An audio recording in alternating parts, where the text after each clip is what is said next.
isteri. Para isteri ataupun isteri-isteri. Jangan dengan sebab suami kalian tak nak mengaji, tak nak semayang, kalian pun tak nak mengaji. Tak boleh.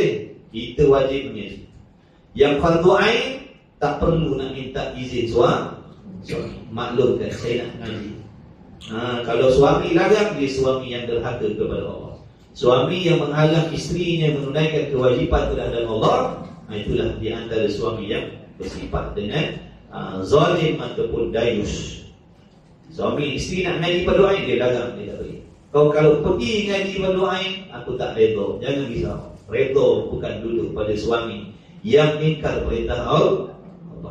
Jangan tertipu suami isteri kena hakal dengan lelaki kita. Saya kena taat dengan suami saya. Anak kunci syurga duduk bawah tapak kaki dia. Jadi di belakang saya mengaji, saya tak boleh. Kena tipu lah kita.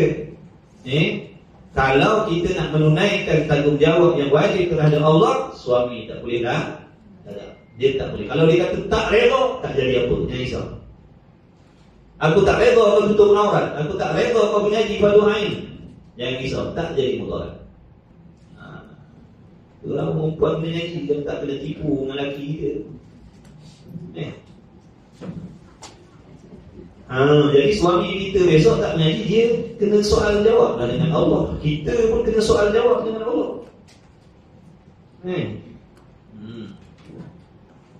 Kalau kita tak mengaji, akidah kita rosak, macam mana?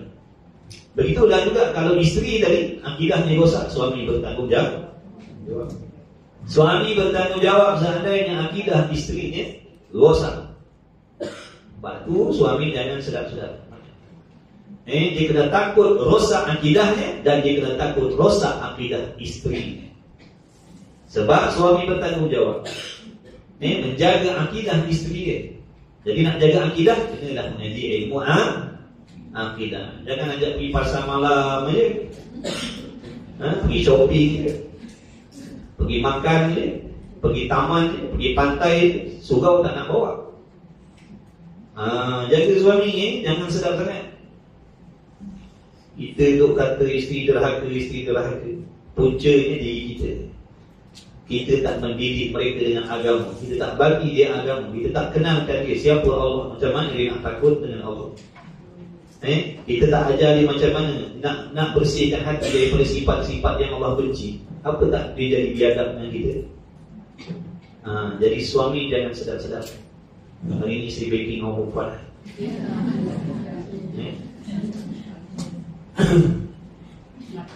Kemudian jadi wajib ngaji. Suami tak nak ngaji sifat 20, hantar dia. Besok dia dah kena azab dengan Allah. Kita ngaji sebab kita nak jaga akidah kita. Jadi wajib mengetahui serta i'tiqad dan mengaku putus. Mengaku putus ni maknanya apa? Jazam yang putus, tak berganjak, tak berubah dah. Tak berubah dah. Pegang sungguh-sungguh dah. Bawa ke mati dah pegangan tu. Datanglah penceramah macam mana hebat pun. Datanglah pendakwah macam mana punya hebat pun. Dia kata saya ni bukan sekadar mengaji di luar negara, saya mengaji di atas langit yang ketujuh. Lalu dia membawa pahaman mengatakan Tuhan bertempat di atas langit. Jangan pakai. Faham tak ni? Ya ke faham?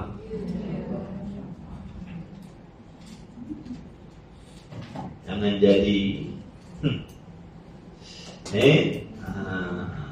pegang betul-betul. Kalau tak nanti orang larang, timbul macam soal. Kenapa tak boleh? Kenapa tak boleh? Kenapa tak boleh? Salah tentang mana? Apa salahnya? Ngaji ya. Baru kita tahu apa sebab teguh larang kita. Faham? Faham je? Tu mengaku putus. Mengaku putus dalam hati. Jangan dua-dua kita pegang. Jangan dua-dua kita ambil. Pahaman sesat pun kita beriman, pahaman yang betul pun kita beriman. Na'udzubillah. Orang tak ada pendirian. Dan mengaku betul di dalam hatinya akan tentu sungguh bersalahan. Apa maksud bersalahan tadi?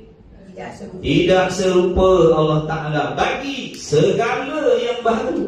Apa maksud tak serupa ni? Apa yang ada pada makhluk, bagaimana keadaan diri makhluk, bagaimana sifat makhluk, bagaimana perbuatan makhluk, tidak sama sekali ada pada Allah. Faham baik-baik. Ni, kita ni, kelakuan kita ni, apa ni, tengah buat apa ni? Duduk. Boleh nak kata Tuhan duduk? Tak boleh. Saya bergerak ataupun saya diam, boleh nak kata Tuhan bergerak diam? Tak boleh. Saya, tubuh badan saya ni ada anggota, boleh nak kata Allah ada anggota? Tak boleh. Tak boleh. Tu. Ni akidah ni jangan buat main-main. Ini sebab tu kalau ada pahaman macam tu, jangan pakai, jangan dekatkan diri. Kenapa kita disuruh oleh Allah menjauhkan benda syubhat? So, takut jatuh kepada hak. Kenapa tutup guru kita larang mendekatkan diri dengan orang yang bawa pahaman macam tu? Sebab takut jatuh kepada sesat. Faham tak tu? Sebab takut jatuh kepada sesat. Sebab tu Tutup guru bagi nasihat, jangan dekat. Ini syariat kata jangan dekat dengan benda syubhat.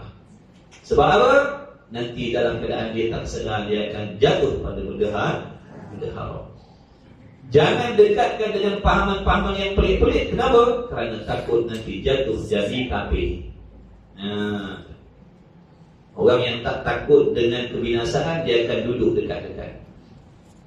Orang yang tak takut dengan kebinasaan, dia akan duduk main-main dekat-dekat dengan kebinasaan. Itu tanda dia tak takut.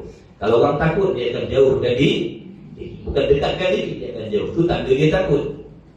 Tanda orang tak takut, dia akan dekatkan diri. Na'udzubillah. Tidak sama makna Allah Ta'ala itu bersalahan. Tak serupa Allah Ta'ala bagi segala yang baharu. Yang baharu tadi makhluk makhluk. Dan tidak menyamainya, ya Allah. Tak sama. Mana dalil, mana bukti? Ni ayat muhkamah ni, terang-terang ayat muhkamah. Ayat Quran tu ada dua jenis. Satu muhkamah, satu mutasyabihah. Ini ayat muhkamah yang terang-terang, tak payah nak takwil, tak payah nak hurai tafsir panjang-panjang. Baca ertinya pun faham dah. Itu ayat muhkamah. Namun tidak ada kesamaran, tidak ada keraguan, tidak ada kesaksian. Terang-terang ayatnya. Allah Ta'ala firman apa? Laisa kamitslihi syai'un wa huwas sami'ul basir. Tidak ada seperti zat Allah. Maksudnya tidak ada seumpama zat Allah Ta'ala. Tak ada yang serupa dengan diri Allah Ta'ala. Tidak ada seperti zat Allah Ta'ala. Tidak ada seperti zat Allah. Tidak ada yang seumpama zat Allah. Tidak ada yang semisal dengan zat diri Allah. Sebab tu kita kena belajar sifat bagi zat Allah. Sebab tu wajib bagi diri kita mempelajari apakah sifat bagi zat Allah. Baru kita boleh membezakan. Kalau kita tak tahu zat Allah tu sifat dia bagaimana, macam mana kita nak membezakan? Macam mana nak membezakan zat Allah dengan zat yang lain kalau kita tak tahu sifat zat Allah itu bagaimana? Macam mana kita nak membezakan laki-laki dan perempuan kalau kita tak tahu sifat bagi zat laki-laki macam mana, sifat bagi zat perempuan macam mana? Kalau kita tak tahu sifatnya, macam mana nak bezakan? Macam mana kita nak bezakan? Kalau kita sendiri tak tahu, tak kenal, tak faham sifat bagi laki-laki macam mana, sifat bagi perempuan macam mana, macam mana nak beza? Orang yang boleh beza ni sebab dia kenal. Orang laki-laki zatnya sifat begini, orang perempuan zatnya sifatnya begitu, baru boleh beza. Zat Allah apa sifat dia? Entahlah. Yang tahu namanya Allah. Apa zat dia? Apa sifat dia? Allah tu zat yang wajib ada. Apa sifat dia? Bertubuh ke? Berjasad ke? Berdiri ke? Berjisim ke? Berpihak ke? Berwaktu ke? Berwarna ke? Apa sifat dia? Tak tahu. Tak tahu macam mana nak beza dengan benda baru. Kalau kita tak tahu nak beza macam mana dengan makhluk. Dan ialah Allah yang mendengar. As-sami' mana yang mendengar. Sifatnya sam'un, sifat sama, pendengar. Dan yang melihat, basir, yang maha melihat. Sami' yang sangat-sangat maha melihat, mendengar. Apa maksud Allah mendengar? Nyata segala sesuatu perkara yang ada pada sifat pendengar Allah. Apa sahaja yang wujud, semuanya nyata, yakni dapat dikesan oleh sifat pendengar Allah Ta'ala secara meliputi. Apa-apa sahaja yang wujud, semua didengar oleh Allah. Sama ada perkara itu berbunyi, tidak berbunyi, bersuara, tidak bersuara, asalkan dia wujud, semuanya didengar oleh Allah. Semua didengar oleh Allah. Tidak seperti sifat bagi tak sama seperti sifat pendengar yang ada pada kita ni makhluk, zat makhluk. Kita boleh mendengar, tapi ta'alluq pendengaran kita itu terbatas. Tak semua benda yang ada kita boleh dengar. Kita hanya boleh mendengar bunyi, kita hanya boleh mendengar suara-suara. Itu pun ada syarat-syaratnya. Kena dekat, kena kuat. Kalau jauh dah tak dengar dah. Bom meletup kat Palestin sekarang, dengar? Siapa dengar sekarang? Tak dengar. Padahal benda dia. Itu lemahnya kita. Nampak tak? Lemahnya kita.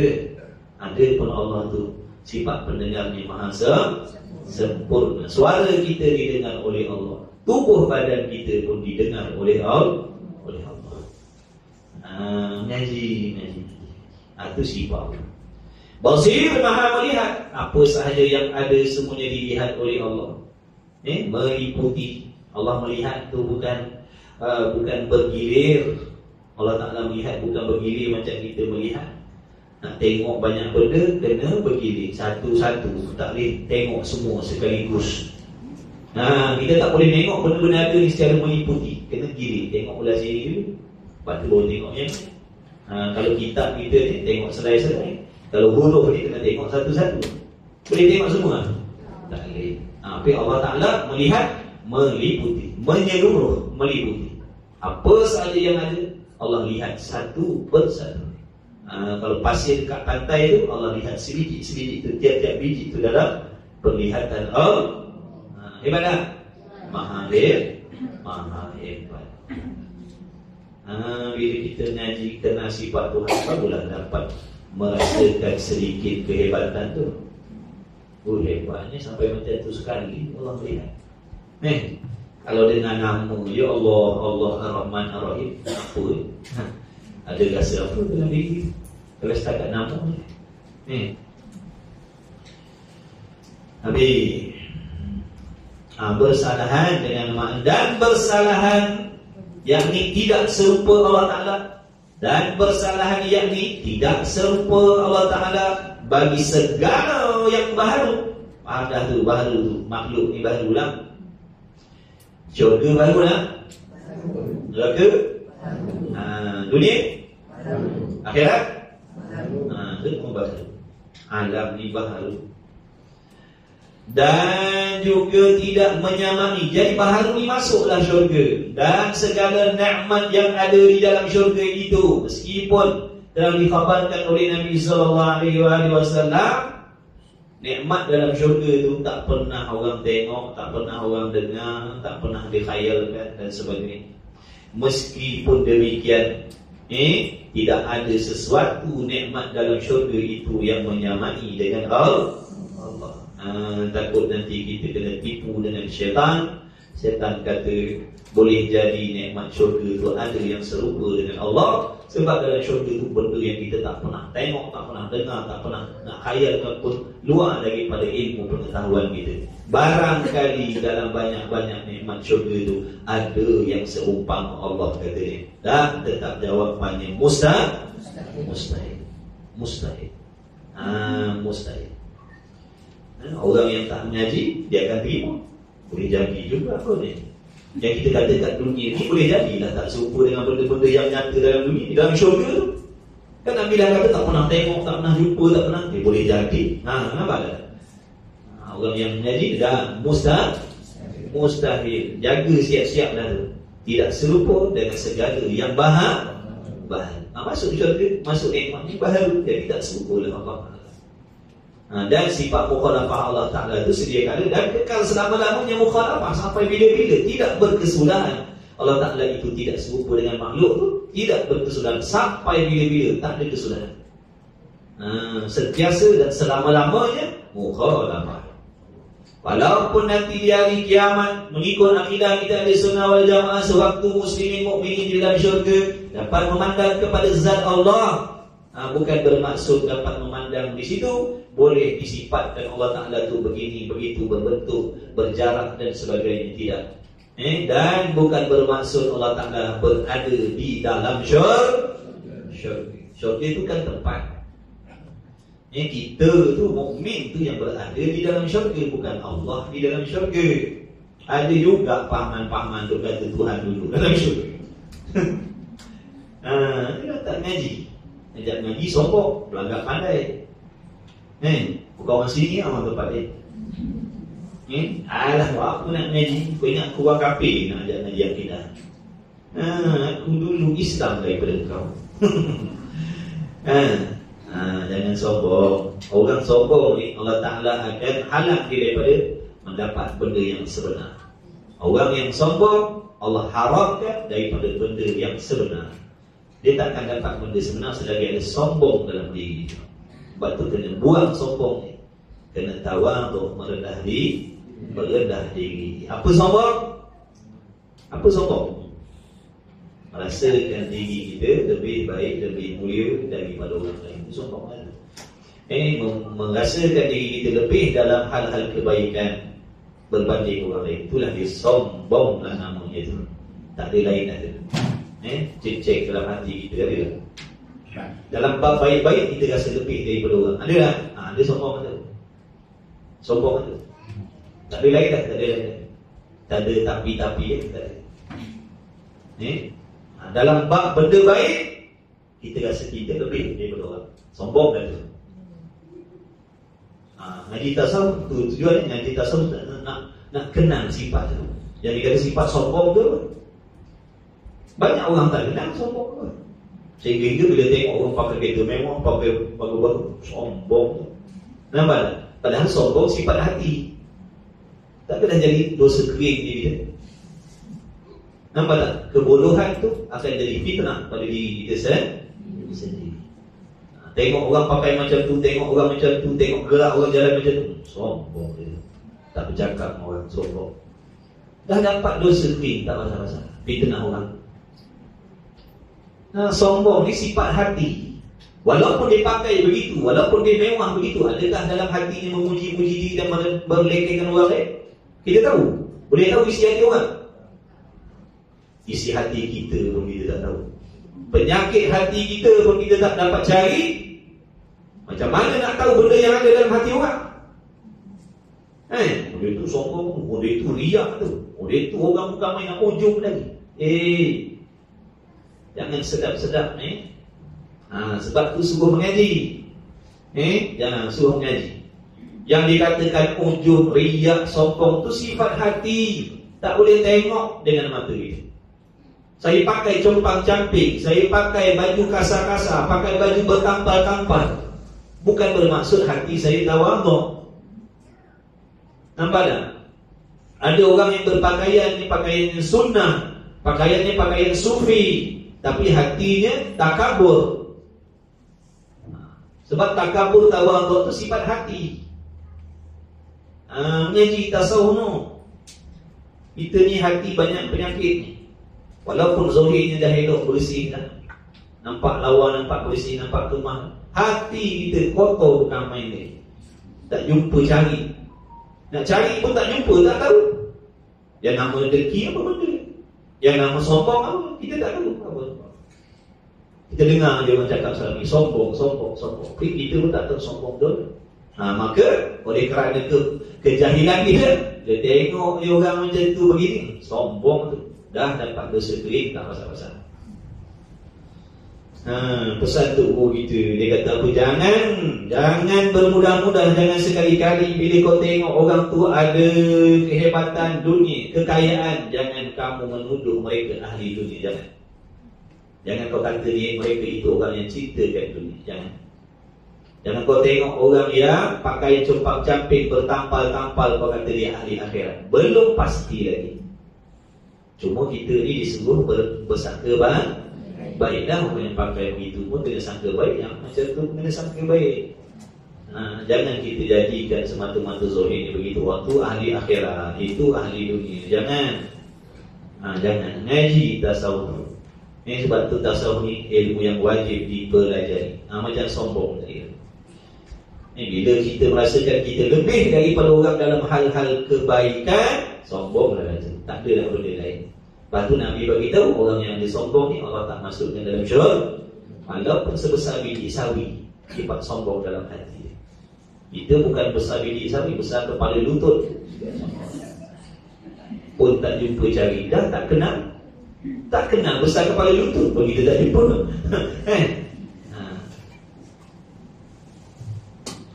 Baik. Ngaji. Kita nak mati 2-3 hari ngaji.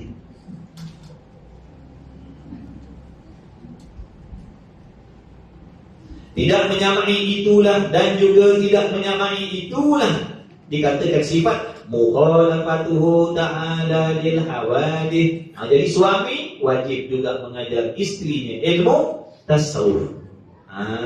Ilmu yang wajib suami ajar isterinya, iaitu ilmu tasawuf, supaya isterinya mengenal apakah sifat yang haram ada dalam hati, apakah sifat yang wajib ada dalam hati. Kalau suami tak ajar isterinya ilmu tasawuf, jadi dosa yang lain pula. Dosa tak mengajar tauhid lain, dosa tak mengajar tasawuf lain. Kena pikul dah tu besok. Jadi kalau dalam hati isterinya bermasalah, dalam hati isterinya ada hasad, dengki, ujub, riak, takabur, cinta dunia dan macam-macam, asbab suami yang tak mendidiknya, maka dosa-dosa itu akan ditanggung oleh suaminya. Kecuali suaminya dah ajar tasawuf, ini sifat mazmumah, ini sifat mahmudah, jangan berdengki, jangan khianat, jangan sangka jahat. Bini dia buat keras kepala juga, nak berdengki juga, nak bersangka jahat, itu tanggung sendiri. Kami suami tidak tanggung. Kami suami tidak tanggung, kerana kami telah mendidik, mengajar, memberi nasihat. Tapi bini-bini dia buat keras kepala kan, nak berdengki juga, nak berdendam juga, tanggung sendiri. Suami tak tanggung. Yang suami tanggung ni, kalau suami tak ambil peduli. Kau nak berdengki ke, kau nak apa, aku tak tahu. Itu suami kena tanggung. Dan isteri pun akan diazab juga. Suami pun, isteri pun akan diazab juga. Banyak benda kita nak mengaji. Umur dah pendek. Umur dah pendek dah, hati tak baik-baik. Zohi nampak bagus dia. Hati, na'udzubillah, macam tak pernah mengaji. Dah tutup aurat dah, hadir kuliah dah, tapi hati masih jahat, hati masih busuk. Itu mengaji tu tuan-tuan. Yang tak mengaji agak-agak macam.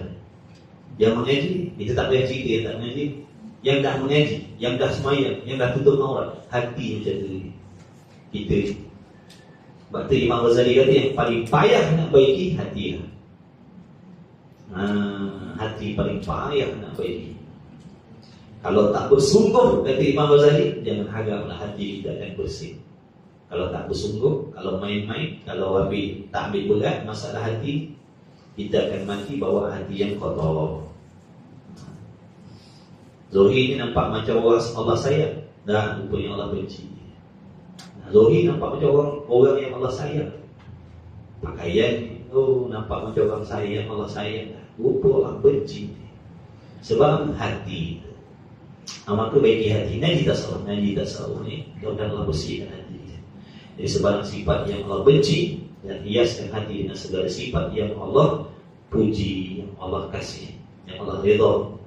Dan makna bersalahan itu 3 perkara. Faham baik-baik. Jadi bersalahan makna tidak serupa Allah dengan segala sesuatu yang baharu tadi, terbagi kepada 3. Terbagi kepada 3. Yang pertama daripada 3, bersalahan pada zat Allah Ta'ala. Bersalahan, apa maksud? Tidak serupa pada zat Allah. Maksud zat Allah, zat itu apa? Diri. Zat itu makna diri Allah Ta'ala itu, zat Allah Ta'ala itu tidak serupa dengan zat-zat yang lain, dengan diri sesuatu yang lain. Zat Allah tak serupa dengan tubuh saya. Zat Allah tak serupa dengan meja ni. Zat Allah Ta'ala tak serupa dengan bangunan ni. Zat Allah Ta'ala tak serupa dengan diri bumi ni. Itu maksud zat itu diri. Jadi diri Allah tidak serupa dengan diri sesuatu yang lain. Wajib kita tahu apa perbezaan zat Allah dengan zat yang selain Allah. Wajib kita kena tahu apa perbezaan dia. Wajib kita tahu apakah perbezaannya. Zat Allah tak serupa dengan zat makhluk. Tak serupa macam mana? Tak serupa pada pihak mana? Kita jangan pandai cakap Allah tak serupa, tapi tak tahu tak serupa macam mana. Kena tahu kena faham. Paling tidak diri kita sendiri faham, walaupun kita tak boleh nak cerita dengan orang. Itu tujuan mengaji tauhid ni, nak melepaskan tuntutan fardu ain ni, nak melepaskan diri maksudnya. Walaupun kita tak boleh nak cerita dengan orang, tapi kita faham dah apa perbezaan zat Allah dengan zat makhluk. Kita tahu dah. Maknanya kita akan selamat daripada menyamakan zat Allah dengan zat yang lain. Sebab kita mengaji, kita dengar selalu, ulang-ulang selalu dah, faham dah. Cuma tak pandai nak cerita dengan orang. Cukup dah tu fardu ain. Bila kita tak mengaji, mana kita nak tahu? Mana kita nak faham apa beza zat Allah dengan zat makhluk? Itu yang kata Tuhan duduk atas langit, Tuhan turun langit, Tuhan bergerak ke sini, Tuhan bergerak ke sana. Itulah sebabnya. Dengan makna, dia nak hurai tu, jaga, jangan tidur.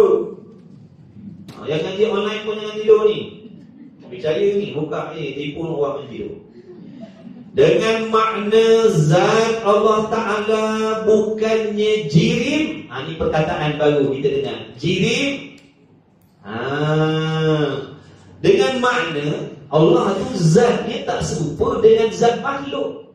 Macam mana tu? Apa maksudnya? Dengan maknanya. Dia nak urai tu.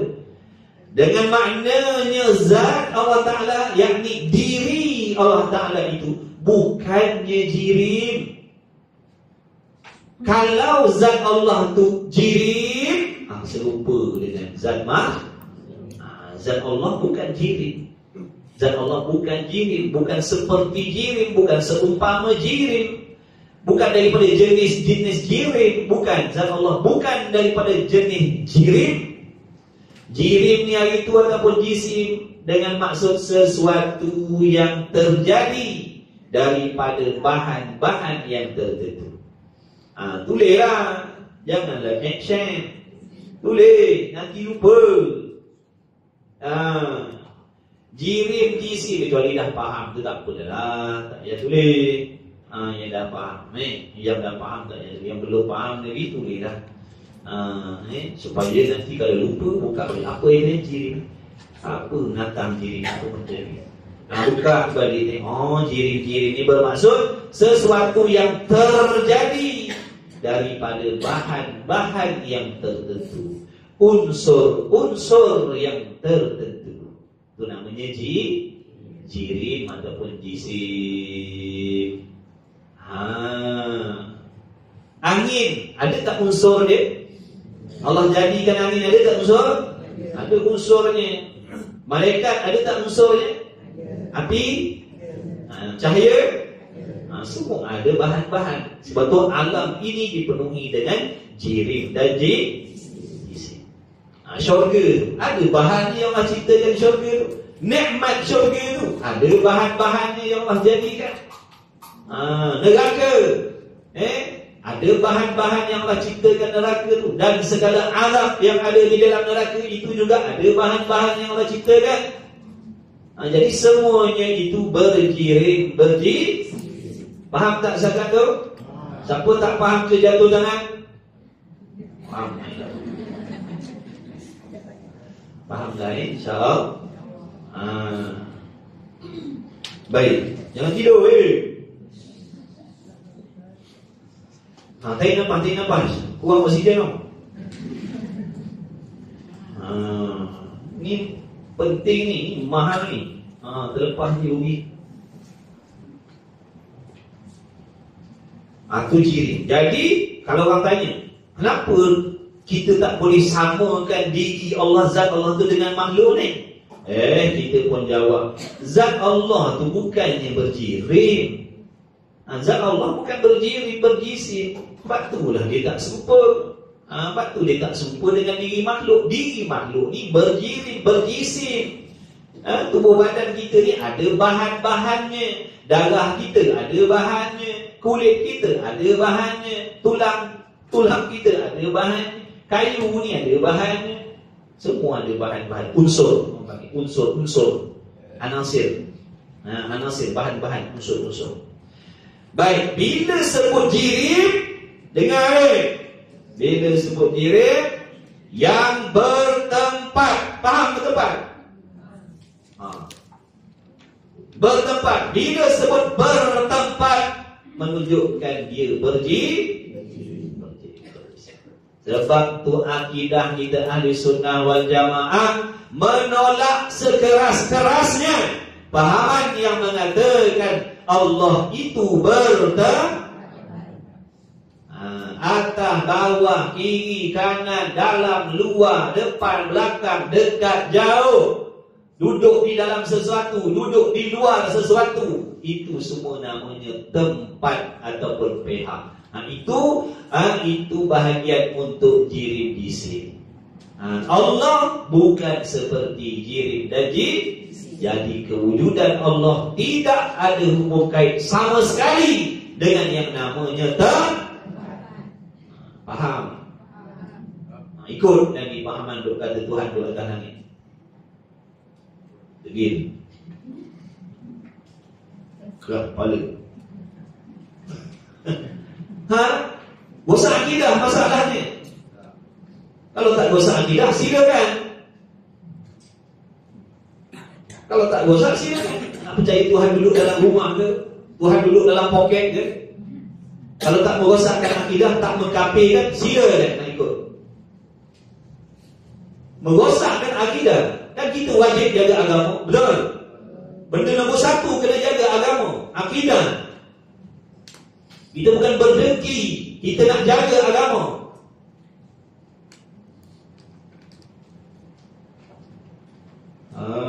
Tu dia. Tapi tak tahulah kalau ada yang tak sayang agama dia. Ikutlah kalau kita rasa benar, ikutlah. Kita tak bertanggungjawab. Besok jangan cari kita pula. Kita dah ingatkan banyak kali. Kita akidah ahli sunnah wal jamaah, beriman Allah Ta'ala itu zat yang mesti ada dan dia maha suci dari bertempat. Itu akidah ini. Kalau yang kata Tuhan bertempat, atas, bawah, kadang-kadang langit ketujuh, kadang-kadang turun langit dunia, lepas tu naik balik, itu bukan akidah kita. Itu bukan fahaman kita.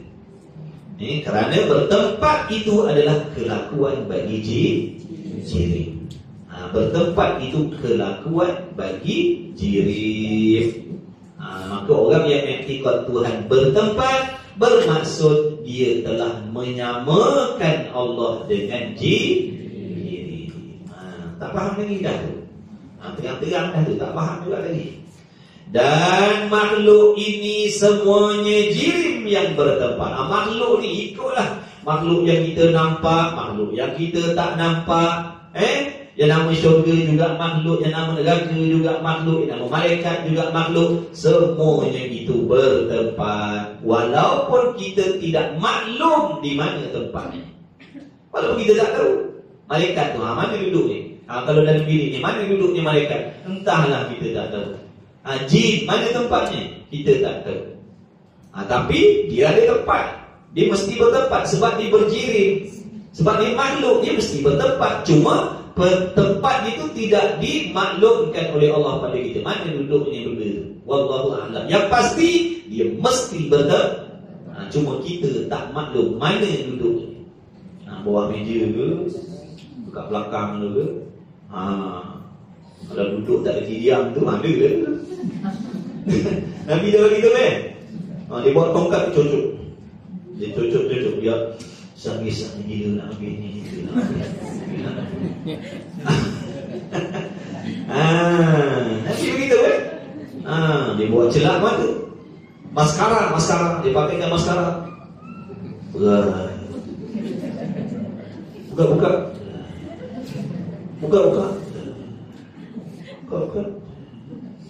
Ish, basuh ke. Buka benar. Maskara yang mahal ni. Itu yang menyantuk. Apa tu? Dia sumbai mulut kita dengan dengan tembakau.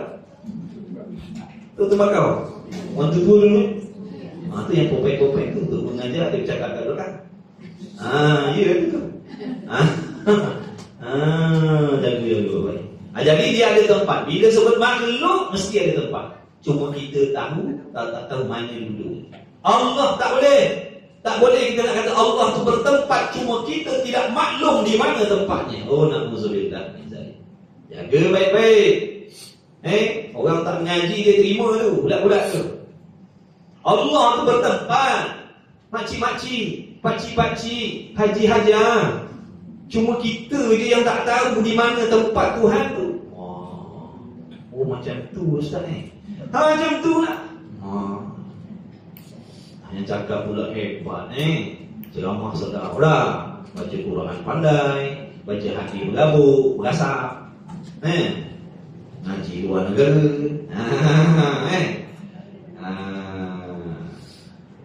kita pun lah, habis dah. Dah tu terima dah tu. Kalau dia kata dah tu, terima dah tu. Habis dah jahanam. Baik.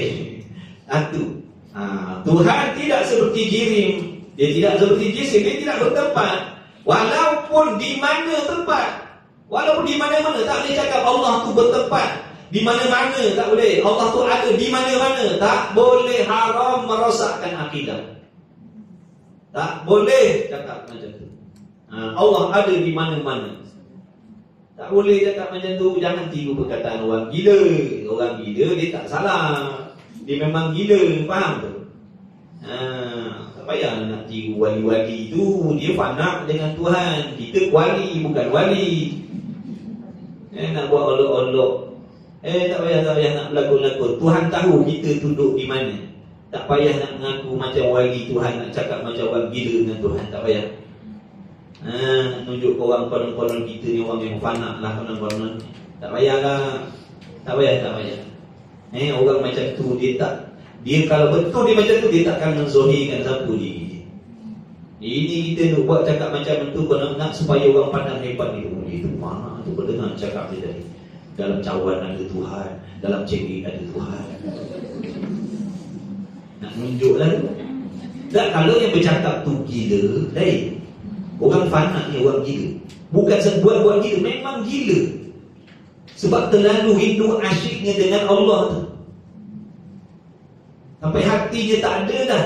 Kewujudan diri dia pun dia tak berasa dah kewujudan diri dia. Kerana hati dia sepenuh-penuh mengingat Allah. Kita sampai macam tu. Sampai macam tu kita. Jangan tigu-tigu kan macam tu. Dia dah memang peringkat tu. Kita sedar lagi perempuan seksi lalu kita tengok. Anak apa dia tu?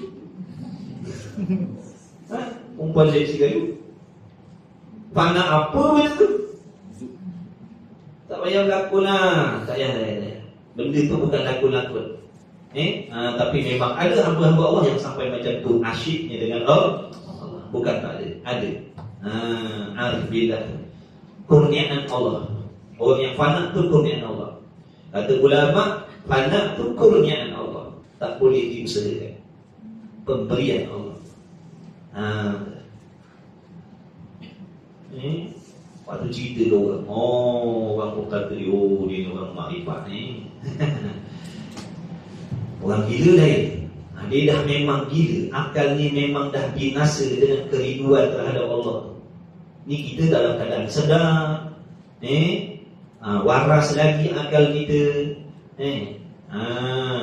nak buat macam orang gila. Mana boleh. Haram tu cakap macam tu, merosakkan akidah dan merosakkan orang yang dengar. Merosakkan orang yang dengar. Lepas tu ngaji, kita tasawuf tu ngaji, berguru, ngaji, fahamkan apa perkataan tu. Jangan kita ambil nak buat cakap-cakap sesuka hati. Allah ada di mana-mana. Tak payah.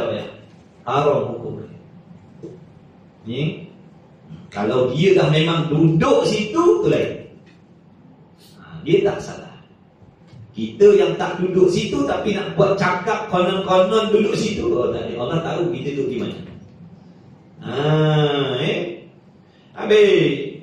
Jadi jangan cakap Tuhan bertempat di mana-mana. Jangan.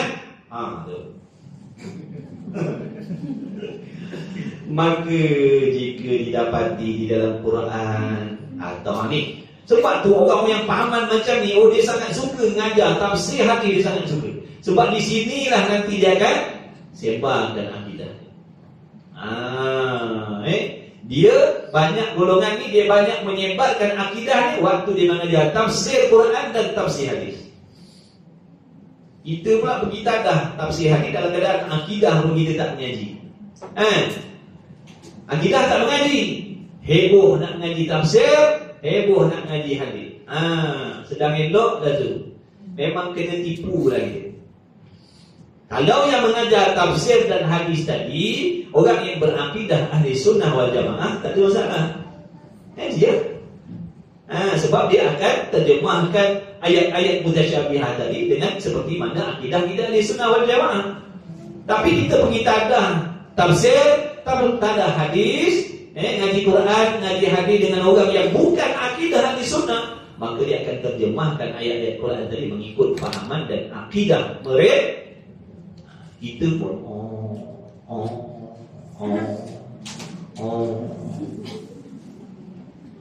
masuk ngaji akidah dulu tak mau. Ngaji hadis kan, baru orang pandang ngaji hadis, ngaji tafsir, baru hebat. Ini apa ngaji mereka kan, ngaji sifat 20 tafsir kan, baru mantap apa kalau sesat, faham tak? Itu bukan mantap, itu sesat nama dia. Bawa bertenang. Nak jadi orang soleh, jadi orang soleh, bawa bertenang. Ikut jalan dia. Betul-betul. Jangan gopoh. Itulah akibat meninggalkan fardu ain, duk kejar fardu kifayah. Itu akibat dia, mudarat diri. Ilmu ni kalau salah cara belajar, jadi mudarat diri, tuan-tuan. Bukan jadi elok. Ingat, ilmu agama ni salah cara kita mengaji, mudarat diri, bukan jadi manfaat kita. Sebab tu dengarlah nasihat tu. Dulu kan fardu ain, fahamkan dulu fardu ain, jangan kalut-kalut. Kita tak sabar ikut kawan. Habis dah. Baik.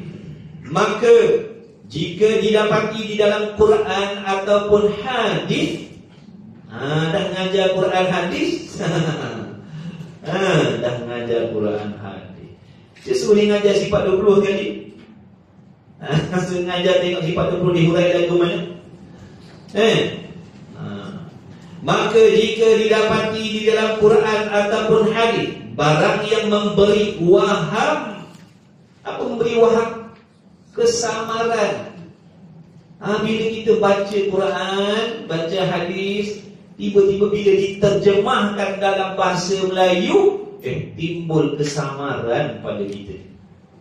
Jadi kesamaran yang kita dah sedia maklum. Bukankah Allah tu tak serupa dengan makhluk?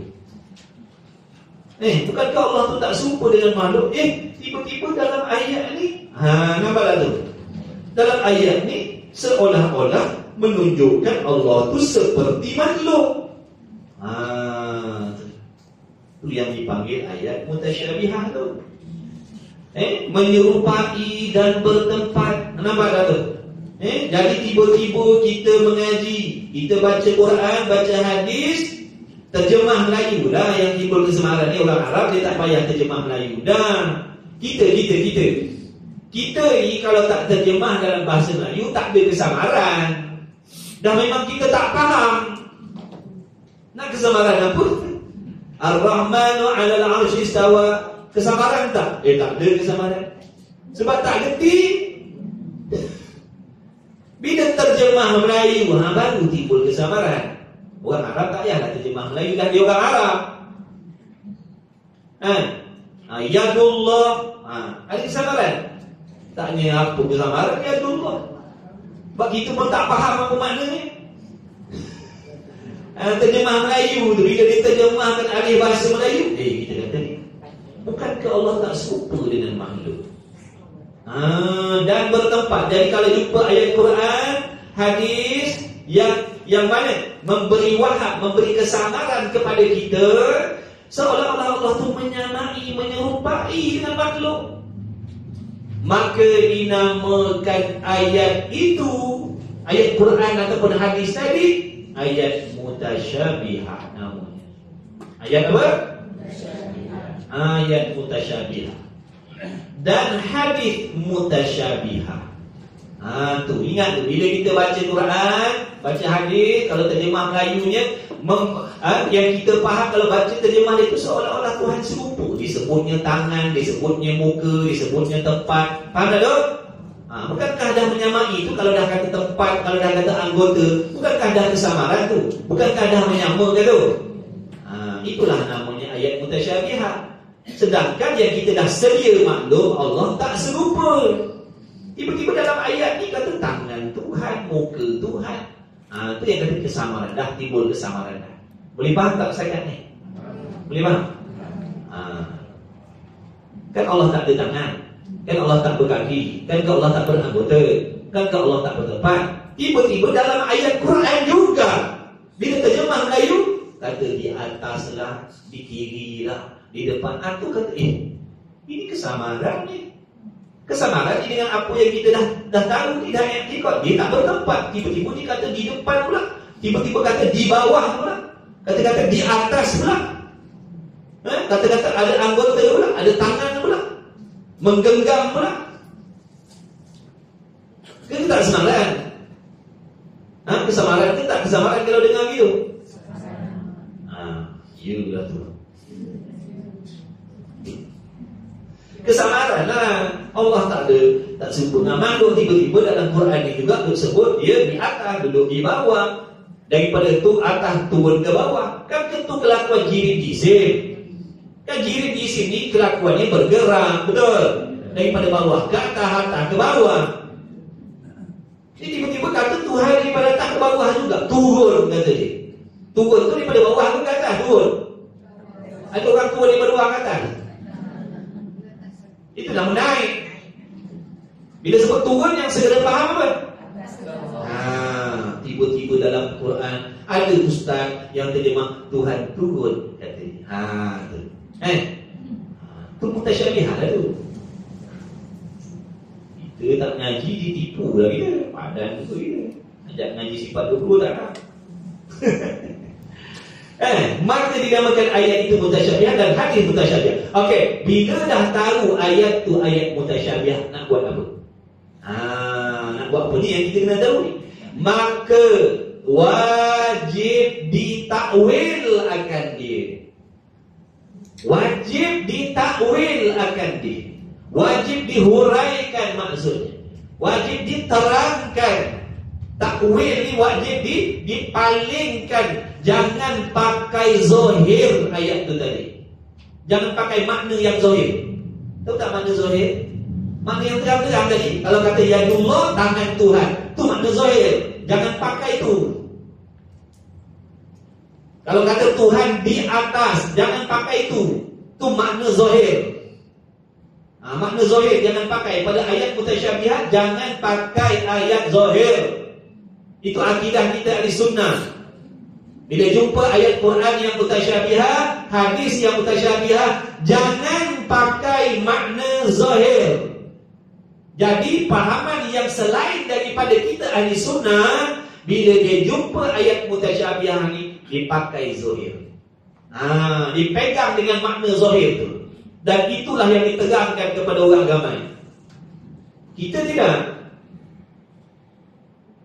Kita tak, bila jumpa ayat mutasyabihat, wajib takwil, wajib dihuraikan, sehingga menghilangkan kesamaran dan keraguan. Itu tujuan takwil. Takwil ni tujuan dia apa? Bukan nak mengubah Quran. Takwil itu bukan tujuan nak mengubah ayat Quran. Tujuan dia nak menghilangkan kesamaran tu. Nak menghilangkan kesamaran yang Allah tu seolah-olah serupa dengan makhluk. Nak hilangkan kesamaran tu. Kalau tak, nanti selama-lamanya duduk dalam kesamaran. Tuhan ada tangan, Tuhan ada tangan, tangan Tuhan. Akan kesamaran tu. Jadi nak hilangkan kesamaran tu, itulah tujuannya takwil. Faham tak? Jangan tidur. Kejap lagi nak beda. Dalam bab ni, mukhalafah ni kena pegang betul-betul, teman. Mukhalafah ni kena pegang betul-betul. Yang orang ramai boleh percaya Tuhan duduk atas langit ni sebab tak pegangnya. Dia tak hadap betul-betul, tak pegang betul-betul. Dalam kelas, tempat lain, gini pula. Ayat mutasyabihat wajib takwil akan dia supaya lepas, supaya selamat. Lepas tu mana? Selamat daripada syubhat itu. Takwil tadi tujuannya apa? Supaya apa? Supaya kita selamat, supaya kita terlepas daripada kesamaran menyerupakan Allah dengan sesuatu tadi. Itu tujuan takwil tadi. Supaya lepas daripada syubhat itu. Baik, koma situ. Tadi disebut takwil. Bila sebut takwil pula, sama ada takwil itu dengan jalan ijmal. Jadi bila sebut takwil ada dua. Faham baik-baik. Bila sebut takwil ada dua jenis takwilan. Di sisi kita ahli sunnah wal jamaah ada dua takwilan. Apa tujuan takwil tadi? Nak menghilangkan kesamaran Allah serupa dengan makhluk. Nak hilangkan kesamaran. Kalau tak duduk dalam kesamaran, Tuhan ada tangan. Kesamaran. Bukankah hari itu dah ada ayat laisa kamitslihi syai'un, dia tak serupa dengan sesuatu. Ni ada tangan pula. Serupa lah kalau dah ada tangan. Itu kesamaran tu. Jadi nak hilangkan kesamaran. Sama ada takwil dengan jalan ijmal. Ijmal ni makna serah bulat-bulat kepada Allah. Itu maksudnya. Takwil secara ijmal. Ijmal ni serah bulat-bulat pada Allah. Makna kita beriman dengan ayat tu, kita yakin itu ayat Allah yang benar. Tapi apa maksud hakikatnya? Wallahu a'lam. Serah kepada Allah. Itu baru betul-betul salafi. Itu baru betul salafi. Tengok tu, dia kata apa? Takwil ulama salaf. Ini salah yang betul-betul. Ini salah yang di kalangan sahabat, para tabi'in. Bukan salafi-salafi yang sekarang mengaku salafi ini. Sekarang ni dia mengaku mereka salafi, tapi akidahnya bukan begini. Faham baik-baik? Mereka berselindung di sebalik nama salafi, bukan salafi yang sebenar-benarnya. Dia nak berselindung di sebalik itu, maka dia mengaku dia salafi. Ada yang salafi yang betul-betul, dan ada yang mengambil kesempatan menggunakan nama salaf. Dia kata kami pokok salafi, kami beriman Tuhan duduk di atas langit. Dia mengaku macam Padahal Salafi tak mengaku je tu, dipergunakan nama tu. Faham tak ni? Tak apalah, panjang lebar sikit ni, lambat balik ikut lah. Berapa? Salafi ni golongan di kalangan sahabat tabi'in. Akidah yang dipegang oleh sahabat tabi'in, tabi'un tabi'in, itu Salafi. Sahabat, tak ada sahabat kata Tuhan duduk atas langit. Tabi'in tak ada kata Tuhan duduk bertempat bersemayam di atas langit, tak ada. Itu Salafi yang sebenar-benar. Bila jumpa ayat mutasyabihat, wallahu a'lam, sallallahu alaihi. Dia tak ada mandai-mandai. Itu Salafi. Hati-hati dengan orang yang ngaku Salafi sekarang. Maksud hati-hati. Saya bukan kata semua, hati-hati. Sebab ada golongan yang mengambil nama Salafi ni kerana nak menyembunyikan pahaman dia. Konon-konon dia di kalangan orang yang benar. Konon-konon dia ahli sunnah juga. Konon-konon dia ahli sunnah wal jamaah juga. Lalu dia mengaku dia Salafi. Tapi bila jumpa ayat mutasyabihat, dia tak buat seperti yang Salafi sebenar buat. Dia mengatakan Tuhan ada tangan. Cuma tangan Tuhan tu tak sama. Tuhan ada tangan, tapi tangan ni tak sama. Bertangan ke tidak? Kami Salafi. Makcik-makcik pun aku dah. Oh ya tu Ustaz. Makasih Ustaz. Sian makcik-makcik. Oh macam tu baru saya tahu ni. Rupanya Tuhan ni ada tangan kaki lah, cuma tak sama macam kita ya Ustaz. Ustaz tu cakap. Terima kasih Ustaz. Allah Akbar. Kesian. Dia kesian. Sebab mudarat itu bukan kecil. Mudarat dia bukan kecil, mudaratnya besar. Itu bukan dengki, itu kesian. Wajib kita selamatkan. Macam mana kita tengok kalau orang tu jalan nak terjun longkang, wajib tak selamatkan dia? Macam itulah bila kita tengok orang-orang yang bawa-bawa kita mana, kawan-kawan kita, dia sedang berjalan yang mana dia nak menuju kepada lembah tu, jurang tu, kita kena selamatkan dia. Bukan dengki. Dengki tolak terus. Buat apa nak tarik tangan dia? Tolak terus, biar terjun cepat sikit. Faham tak ni?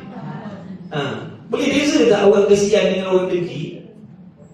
Kalau dengki ni tengok pakcik ni jalan longkang tu, pakcik longkang tu tolak kan. Bila terjun cepat sikit.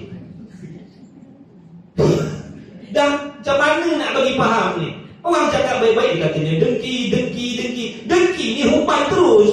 Apa lambat sangat terjun ni? Cepat sikit. Tolakkan ni cepat. Orang kesian. Jangan pakcik, jangan makcik, jangan kawan-kawan, jangan bahaya. Tepis pula tangan. Jangan aku tahulah. Dia nak buat macam mana, nak tolong tak mau. Buat contoh macam tu pun tak gerti juga, tak tahu pula kita. Boleh jadi dah tak kedil. Allah Akbar. Kita tak boleh nak sedar takdir tanpa usaha teman. Kena usaha selamatkan umat.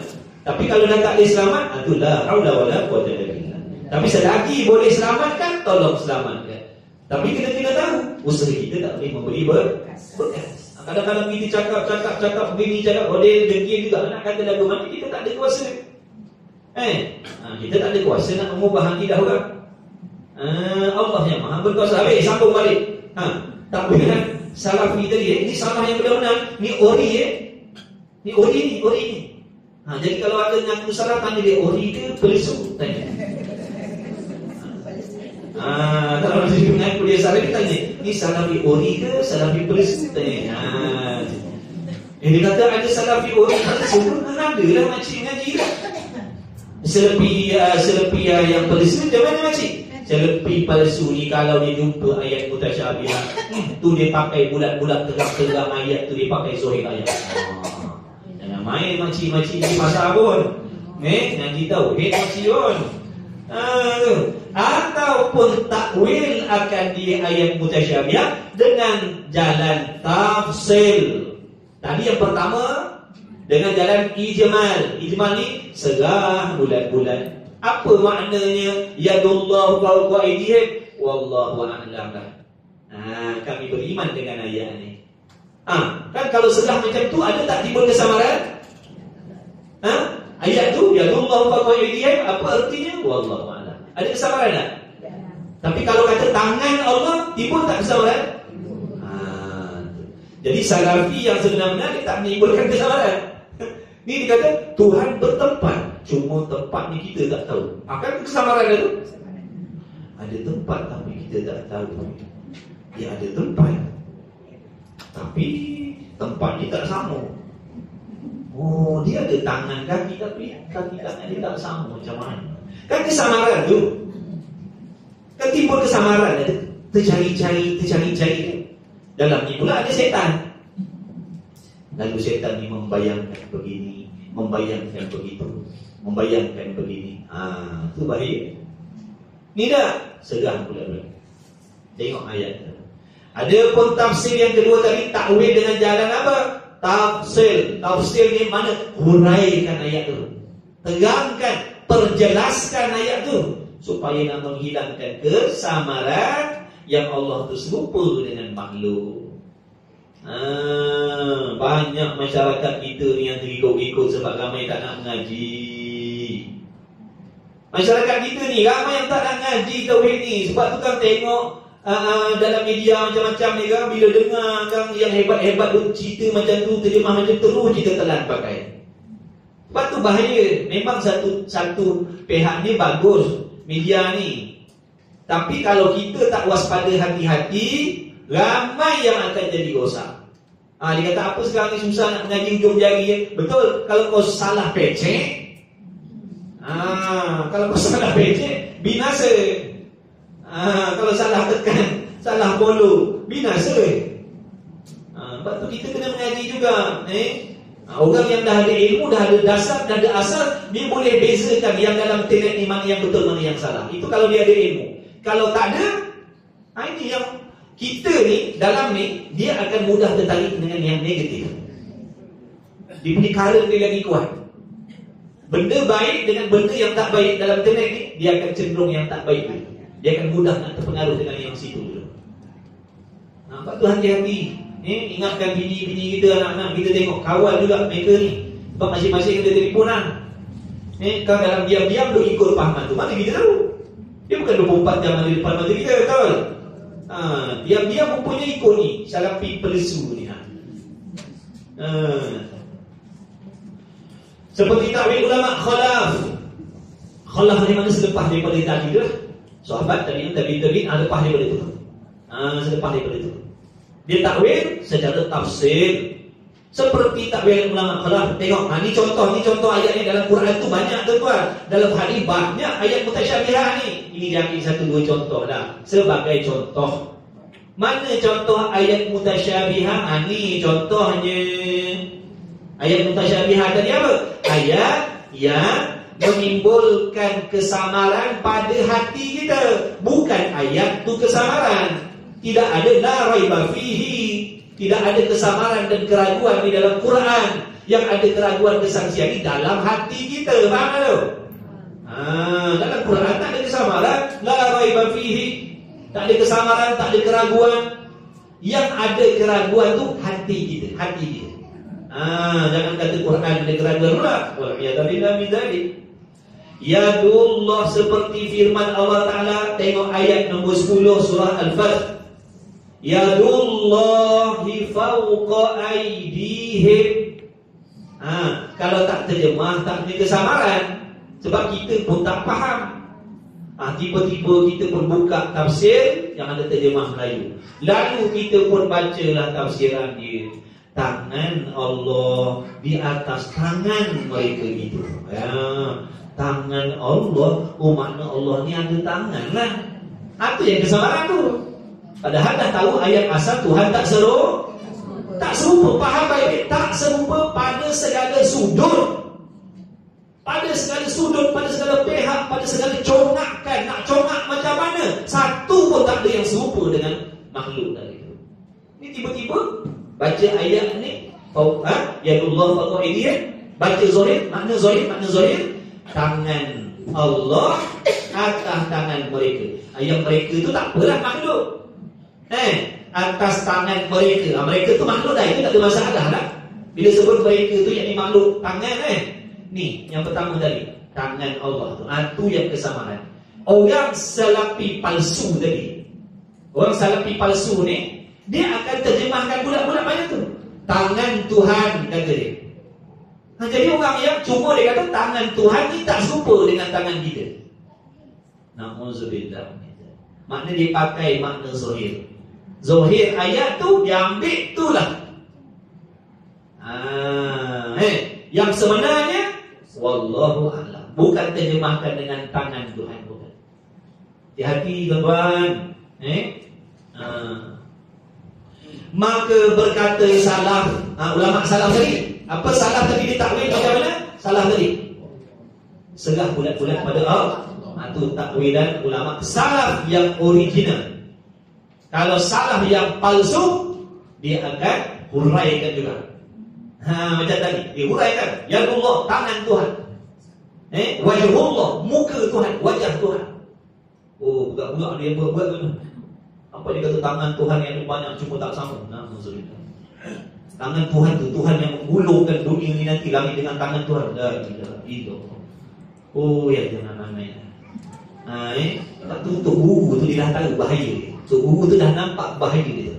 Kita ni yang baru mengaji ni tak nampak bahaya tu.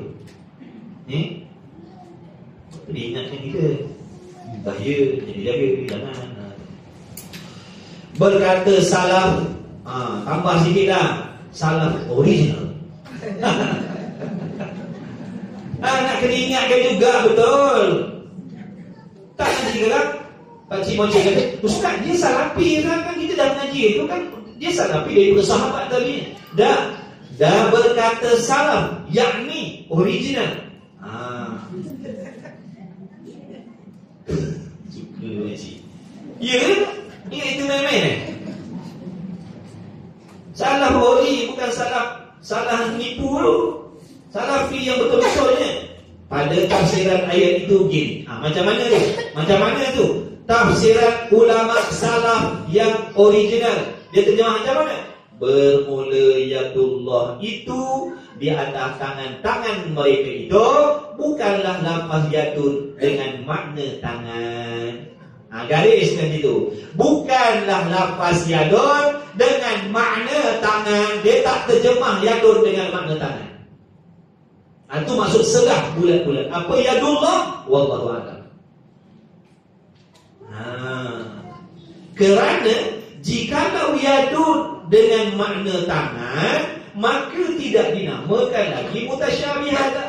Kalau yadun tu diterjemahkan dengan makna tangan, dah tak adalah kesamaran lagi. Dah memang Tuhan tu bertangan lah maksudnya. Apa yang nak disamarkan lagi? Sebab tu yadun tu tadi tidak diterjemahkan dengan tangan. Dipanggil mutasyabihat. Kesamaran. Apa maksud itu? Wallahu a'lam. Yadullah apa maksudnya? Wallahu a'lam. Allah tidak yang tahu. Jangan mandai-mandai terjemah tangan, terjemah kaki, terjemah muka. Jangan mandai-mandai. Itu bahaya kita ni kadang-kadang ngaji tak nak, tapi ustaz saya nak beli tafsir, saya nak baca sendiri. Ada yang macam tu. Ada yang macam tu, dia dah boleh baca. Dia beli kitab tafsir, nak baca kat rumah, baca sendiri. Kalau time ayat muhkamah tak apalah. Ni takut ayat-ayat mutasyabihat ni. Anak gerti macam mana? Syaitan nafsu ada ni duk tunggu tunggu cara dia ni. Ngaji. Ngaji pakat ngaji lah. Time cari duit carilah duit. Dia ngaji lah. Jangan risau ngaji tak jadi miskin. Selama ni pun kita tak mengaji pun Allah bagi pangkat, Allah bagi jawatan, Allah bagi makan minum, Allah bagi anak bini. Tu sebelum ngaji. Dah mengaji takkan Allah nak biarkan kita tak mengaji pun Allah jamin makan minum kita. Orang mengaji ni dia ada dua jaminan. Satu jaminan yang mana? Dalam ayat Allah Ta'ala kata apa? Setiap yang melata di atas muka bumi ni Allah yang memberi rezeki. Itu masuk semua. Yang kafir, yang munafik, yang mengaji, yang maksiat, yang taat, masuk semua tu. Dijamin oleh Allah rezeki. Kita pun masuk dalam ayat tu. Setiap yang melata di atas muka bumi ni diberi rezeki oleh Allah. Dijamin rezeki oleh Allah. Itu satu lah. Orang kafir pun masuk, orang munafik pun masuk, orang murtad pun masuk, orang taat pun masuk, orang maksiat pun masuk, yang mengaji pun masuk, yang tak mengaji pun masuk semua dalam ayat. Tapi ada jaminan yang khusus yang tak masuk orang lain. Allah Ta'ala tentukan, Nabi kata siapa-siapa yang menuntut ilmu, Nabi, Allah Ta'ala menyanggupi rezeki dia. Ini orang tak mengaji tak masuk. Orang tak mengaji tak masuk dalam jaminan ni. Jadi dah ada berapa jaminan yang kita dapat? Satu tadi jaminan dalam ayat yang sebelum. Jaminan yang kedua ni jaminan khusus daripada Allah untuk orang yang betul-betul ikhlas menuntut ilmu. Nampak tu tak payah nak ragu-ragu. Cuma faham rezeki bukan makna kaya raya. Faham? Kita tak boleh dengar rezeki. Dia rezeki kaya, rezeki dia mewah. Dah rezeki Allah tak ada jamin. Orang tak ada rezeki ni mana? Yang kena tanam tu. Itu tak ada rezeki dah. Sebab tu kena tanam. Faham? Mati dah. Orang tak ada rezeki, orang mati. Selagi dia tak mati, adalah rezekinya, cuma banyak sedih. Dia takut tak ada rezeki. Tak ada rezeki itu mati.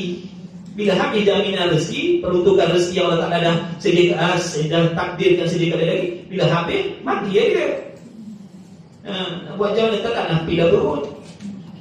Takkanlah pila perut. Bila dah sampai, Allah Ta'ala dah takdirkan orang ni dapat jumlah banyak ni je dalam hidupnya sekian tahun. Mati dah dia. Habis dah jaminan rezeki. Telat nak pergi dapat pergi kuda ke apa, mati terus.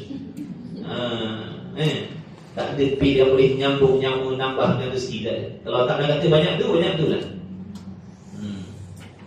Baik. Dan berkata, faham tak ni tadi? Ulama salaf tadi, faham Maksud ulama salaf bila jumpa ayat mutasyabihah, serah bulan-bulan kepada Allah. Dia tak kata Allah tu ada tangan, tapi tangannya tak serupa. Bukan. Itu bukan salafi. Jaga baik-baik. Itu bukan salafi. Jaga baik-baik. Itu bukan salafi sebenarnya. Itu menipu.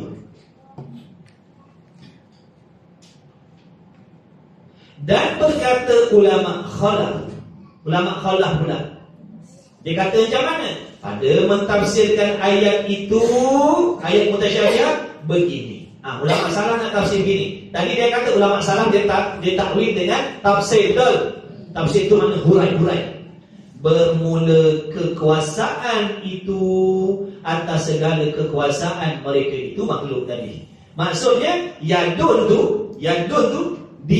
ditakwilkan dengan makna kekuasaan Allah, bukan dengan makna tangan Allah. Dengan kekuasaan Allah ada kuasa tak? Jadi bila sebut Allah Ta'ala, kekuasaan Allah mengatasi kekuasaan kita makhluk, ada tak kesamaan?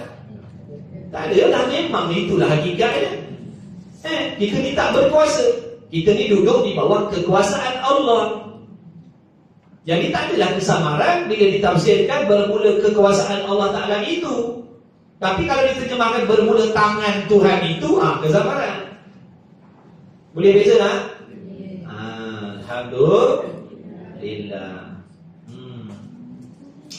Alhamdulillah.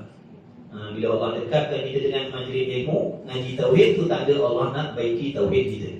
Tu tanda Allah nak betulkan akidah kita. Sebab kita kena syukur banyak-banyak. Ada orang Allah tak rezekikan ngaji tauhid. Ada orang Allah Ta'ala tak rezekikan dia ngaji tauhid. Dia tak tahu langsung tentang akidah. Macam mana hidup dia? Kita ni mujur, alhamdulillah. Nampak tu kena doakan. Jangan lupa doakan kawan-kawan kita. Semua doakan supaya Allah pilih jadi orang mengaji, khususnya tauhidnya.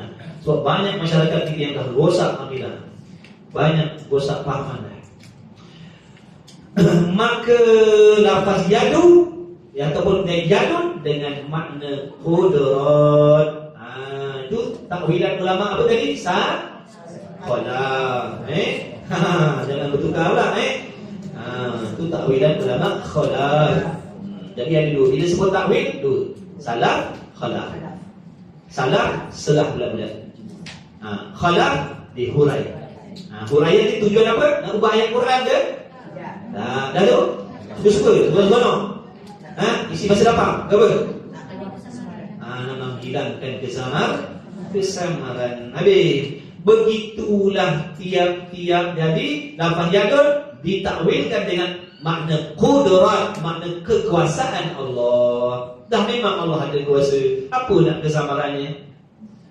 Begitulah tiap-tiap ayat. Macam itulah kalau tuan-tuan perempuan ngaji hadis, ngaji tafsir, bila jumpa ayat mutasyabihat, begitulah. Apa maksud begitulah? Wajib takwil. Itu maksud begitulah. Itu maksud begitulah. Begitulah, yakni wajib takwil. Tulis, jangan malah. Nak ambil dah. Begitulah dengan makna, yakni begitulah dengan makna wajib ditakwilkan, sama ada mengikut salaf ataupun khalaf. Itu maksud begitulah. Begitulah yakni wajib ditakwilkan ayat mutasyabihah itu. Pada tiap-tiap ayat dan hadis yang mutasyabihah berlaku takwil antara dua kaul, dua golongan. Iaitu mana dua golongan ni? Salaf original dan khalaf. Khalaf tak ada original palsu. Yang ada palsu ni salaf tadi. Ada salafi palsu. Dia bukan salafi, dia mengaku je. Mencorekkan arang, merosakkan nama salafi yang sebenar. Salafi sebenar tak ada berpegang macam tu. Tangan, Tuhan ada tangan cuma tak serupa. Tuhan ada tempat cuma kita tak tahu. Tak ada salah bukan ada. Hati-hati. Dan bersalahan pada sifat itu. Yang kedua, tadi dia kata bersalahan Allah tidak serupa Allah dengan makhluk. Ada tiga bahagian. Yang pertama, bersalahan Allah mana zat Allah tidak serupa dengan segala zat yang lain, dengan mana zat Allah tidak berjirim, tidak berjisim. Maka Maha Suci Allah ni daripada bertempat berpihak, duduk di dalam ruang, duduk di luar ruang, tak ada kena mengenal langsung dengan zat Allah. Beda. Yang kedua, bersalahan makna tak serupa Allah dengan segala sesuatu yang baharu pada pihak yang kedua, pada pihak sifat. Mana sifat Allah tak serupa dengan sifat makhluk. Macam mana tu? Tadi bersalahan Allah pada pihak jirim dah faham belum? Pada pihak zat dah faham belum? Jadi ingat balik last jangan i'tiqad Tuhan berpihak bertempat. Allah tak ada kena mengena dengan tempat, Allah tak ada kena mengena dengan ruang. Faham tu? Kerana yang bertempat, yang beruang, tahu tak tahu, itu semua menunjukkan berjirim, berjisim. Nanti tak masuk dalam kata orang yang menyamakan Allah dengan makhluk berjirim, berjisim. Jangan sekali. Dan bersalahan pada sifat itu ialah keterangannya minggu hadapan. Betul kan? Kan kalau baca satu buah lihat. Cukup satu. Alhamdulillah. Mudah-mudahan Allah bagi manfaat. Mudah-mudahan yang kesamaran selama ni Allah bagi kesedaran. Mudah-mudahan andai kata ada sebelum ni kalian yang terpedaya, terikut dengan pahaman-pahaman yang salafi palsu tadi, mudah-mudahan Allah beri kesedaran. Jangan main-main di bab akidah, tak boleh main-main. Gosak akidah tak berguna hidup atas dunia. Gosak akidah tak berguna segala amal soleh yang kita buat. Jadi hati-hatilah.